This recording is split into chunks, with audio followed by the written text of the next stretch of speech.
नमस्कार दोस्तों, मैं आपका दोस्त मनीष आप सभी का अपने इस यूट्यूब चैनल पर बहुत बहुत स्वागत करता हूं। तो दोस्तों, आज हम लोग इस वीडियो में सामाजिक धार्मिक सुधार आंदोलन का तीसरा भाग पढ़ेंगे। पिछले वीडियो में हम लोगों ने सामाजिक धार्मिक सुधार आंदोलन से संबंधित आर्य समाज, ब्रह्मा समाज तथा प्रार्थना समाज का अध्ययन किया था। आज हम लोग इस वीडियो में रामकृष्ण मिशन तथा थियोसॉफिकल सोसाइटी को पढ़ेंगे। इस संबंधित वीडियो से अगर आप लोगों को कोई भी सुझाव देना हो तो आप लोग कमेंट बॉक्स में कमेंट करके अपना सुझाव अवश्य दे सकते हैं। अगर आप लोग मेरे चैनल पर पहली बार विजिट कर रहे हैं तो कृपया इस चैनल को लाइक, शेयर एवं सब्सक्राइब अवश्य करें। तो आइए हम लोग रामकृष्ण मिशन को देख लेते हैं। तो रामकृष्ण मिशन की स्थापना 1897 ईस्वी में किया गया था और इसके जो संस्थापक थे ये स्वामी विवेकानंद जी थे। स्वामी विवेकानंद के बचपन का नाम नरेंद्र नाथ दत्त था और इनके गुरु का नाम रामकृष्ण परमहंस है। रामकृष्ण परमहंस का जो मूल नाम था यह गदाधर चट्टोपाध्याय था। यह जो रामकृष्ण मिशन की स्थापना किया गया था, स्वामी विवेकानंद के जो गुरु थे रामकृष्ण परमहंस, यह कलकत्ता में एक काली माँ की मंदिर थी, उस मंदिर के पुजारी थे और इनको कलकत्ता में दक्षिणेश्वर संत के नाम से जाना जाता था। कई बार परीक्षा में पूछा गया कि दक्षिणेश्वर संत के नाम से किन्हें जाना जाता था, तो यह रामकृष्ण परमहंस जो स्वामी विवेकानंद के गुरु थे, इन्हें ही दक्षिणेश्वर संत के नाम से जाना जाता था और इनका मूल नाम गदाधर चट्टोपाध्याय था। जो स्वामी विवेकानंद जी हैं, इनका जन्म 12 जनवरी 1853 ईस्वी को कलकत्ता में एक क्षत्रिय परिवार में हुआ था और जो शिकागो के अंदर विश्व धर्म सम्मेलन आयोजित किया गया था, स्वामी विवेकानंद उस विश्व धर्म सम्मेलन में भी सम्मिलित हुए थे। वहाँ पर इन्होंने हिंदू धर्म का प्रतिनिधित्व किया था। तो हम लोग यह समझ लेते हैं कि जब इनके बचपन का नाम नरेंद्र नाथ दत्त था तो फिर इनका नाम स्वामी विवेकानंद कैसे पड़ा। तो हम लोग यह जान लेते हैं कि जो खेतड़ी के राजा थे, खेतड़ी के राजा के सुझाव पर ही इन्होंने अपना नाम नरेंद्र नाथ दत्त से बदलकर स्वामी विवेकानंद कर लिया। क्योंकि जब विश्व धर्म सम्मेलन में पहली बार भाग लेना था तो वहाँ पे भाग लेने से पहले जो खेतड़ी के राजा थे, इन्होंने कहा कि वैसे विश्व धर्म सम्मेलन में भाग लेने पर जो नाम है उसमें थोड़ा बदलाव होना चाहिए। नरेंद्र नाथ दत्त को बदल करके आपको कुछ अन्य नाम रखना चाहिए। तो इन्होंने ही स्वामी विवेकानंद नाम रखा और तभी से नरेंद्र नाथ दत्त को स्वामी विवेकानंद के नाम से जाना जाने लगा। कई बार एग्जाम में पूछा गया कि किसके कहने पर नरेंद्र नाथ दत्त ने अपना नाम स्वामी विवेकानंद रखा, तो यह खेतड़ी के राजा के सुझाव पर इन्होंने अपना नाम बदल लिया था। जब विश्व धर्म सम्मेलन में इनको भाग लेना था और उसके लिए इन्होंने जब वहाँ पे जाना था तो इन्होंने शिकागो के लिए बम्बई से पेनिनसुलार नामक जहाज़ से 31 मई 1893 में यहाँ से बम्बई से रवाना हुए तथा 11 सितंबर 1893 ईस्वी में शिकागो के कोलंबस हॉल में प्रथम विश्व धर्म सम्मेलन प्रारंभ हुआ। उस विश्व धर्म सम्मेलन में तमाम धर्मों के जो प्रतिनिधित्व से सभी लोग शामिल हुए और सभी लोग बारी बारी से अपने अपने धर्मों का प्रतिनिधित्व किया। लेकिन जब स्वामी विवेकानंद का बारी आया तो इन्होंने उस विश्व धर्म सम्मेलन में अपने धर्म की प्रतिनिधित्व करते हुए जब इन्होंने अपने भाषण का शुरुआत किया और शुरुआत में इन्होंने कहा कि मेरे प्यारे भाइयों एवं बहनों, इस संबोधन को सुन करके वहाँ पे उपस्थित जितने भी लोग थे सभी लोग खड़े होकर के लगभग 2 मिनट तक तालियों की गड़गड़ाहट से इनका स्वागत किया। और उस विश्व धर्म सम्मेलन में स्वामी विवेकानंद ने यह कहा कि जिस प्रकार से विश्व की विभिन्न नदियाँ समुद्र में जाकर मिलकर एक हो जाती हैं, उसी प्रकार से विश्व के विभिन्न धर्म एक ही चरम सत्य तक पहुँचने के भिन्न भिन्न मार्ग हैं। यानी इन्होंने यह बताने का प्रयास किया कि जितने भी धर्म हैं सभी का एक ही उद्देश्य है, सत्य को प्राप्त करना, यानी मानवता धर्म और इंसानियत को जन्म देना। जितने भी धर्म हैं वह कभी भी मनुष्य मनुष्य के बीच भेद पैदा नहीं करते हैं, जबकि वह मानव और मानव के बीच इंसानियत को जन्म देने का कार्य करते हैं। इस प्रकार से इतने बेहतर सुझाव, इतने अच्छे विचार इन्होंने प्रस्तुत किया कि वहाँ पे एक रोमिया रोला नामक एक व्यक्ति थे, वह इनके भाषण को सुन रहे थे और सुनने के बाद इन्होंने कहा कि निश्चित रूप से जो स्वामी विवेकानंद जी हैं, इनका जो भाषण है ज्वाला की दहक है। यानी स्वामी विवेकानंद के वक्तव्य को इन्होंने ज्वाला की दहक के रूप में बताने का प्रयास किया। और फरवरी 1895 ईस्वी में न्यूयॉर्क में ही स्वामी विवेकानंद ने वेदांत सोसाइटी की स्थापना किया था। इन्होंने वेदांत सोसाइटी की स्थापना करके जो हिंदू धर्म है, जो इनके विचार हैं, इसको बढ़ाने का, इसका प्रचार प्रसार करने का कार्य किया। यानी वेदांत सोसाइटी के माध्यम से ही ये अपने विचारों को जन जन तक पहुंचाने का प्रयास किया। जब प्रथम विश्व धर्म सम्मेलन खत्म हुआ, समाप्त हुआ, तो उसमें वहाँ पे एक न्यूयॉर्क हेराल्ड नामक व्यक्ति उपस्थित थे। उन्होंने कहा कि निश्चित रूप से इस प्रथम विश्व धर्म सम्मेलन में जितने भी लोग उपस्थित थे उन सभी में सबसे प्रमुख अगर कहा जाए तो वह स्वामी विवेकानंद ही थे।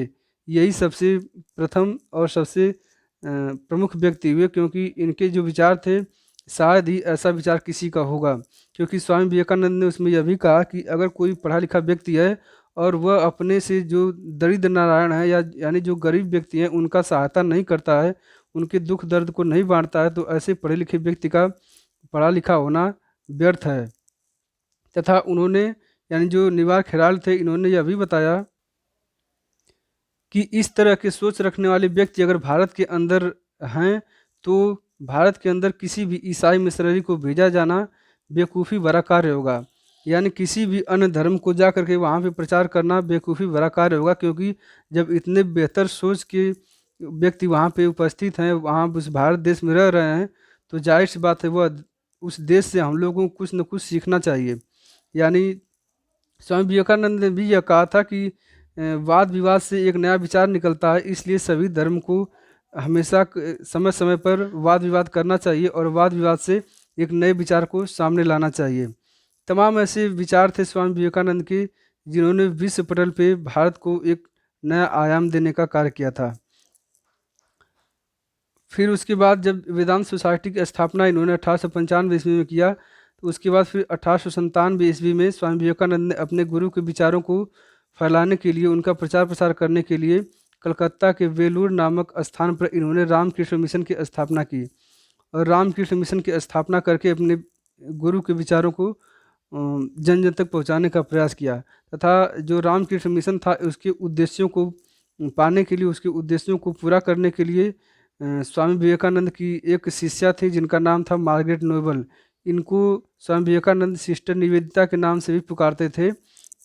यह मार्गरेट नोबल ने रामकृष्ण मिशन के विचारों को जन जन तक पहुंचाने का प्रयास किया तथा सिस्टर निवेदिता ने एक पुस्तक की रचना की थी। उस पुस्तक का नाम था the way of India life. The way of India life में इन्होंने रामकृष्ण मिशन के उद्देश्यों को बताने का प्रयास किया तथा स्वामी विवेकानंद के व्यक्तित्व को समझाने का प्रयास किया था।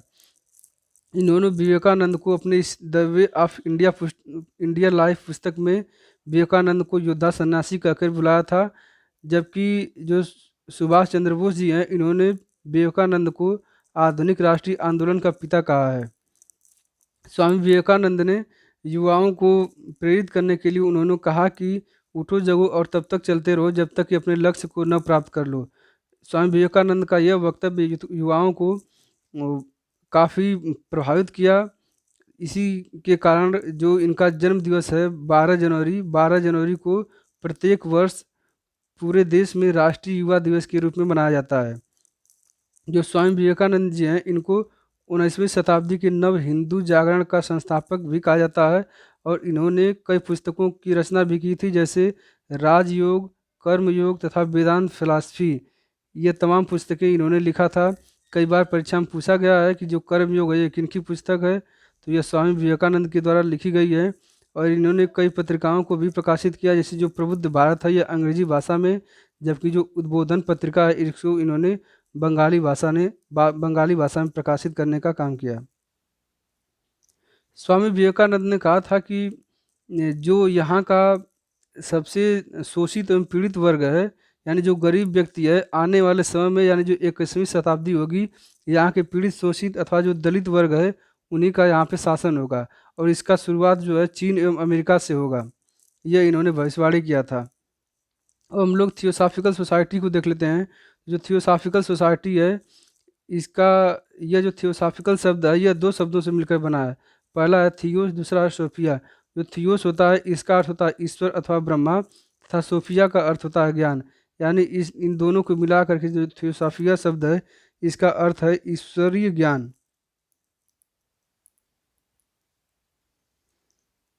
इस थियोसॉफिकल सोसाइटी की स्थापना वर्ष 1875 ईस्वी में न्यूयॉर्क में किया गया था और इसके जो संस्थापक थे वह रूसी महिला प्ली पी ब्लावात्स्की तथा अमेरिकी सैनिक कर्नल अलकाट थे। यह दोनों लोगों ने मिल करके इस थियोसॉफिकल सोसाइटी की स्थापना किया था।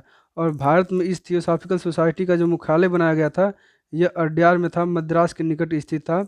इसको जो मुख्यालय बनाया गया यह 1882 ईस्वी में बनाया गया था। जो आयरिश महिला एनी बेसेंट हैं, एनी बेसेंट ने 1888 से लेकर 1889 ईस्वी में इंग्लैंड में इस सोसाइटी की सदस्य बनी रहीं।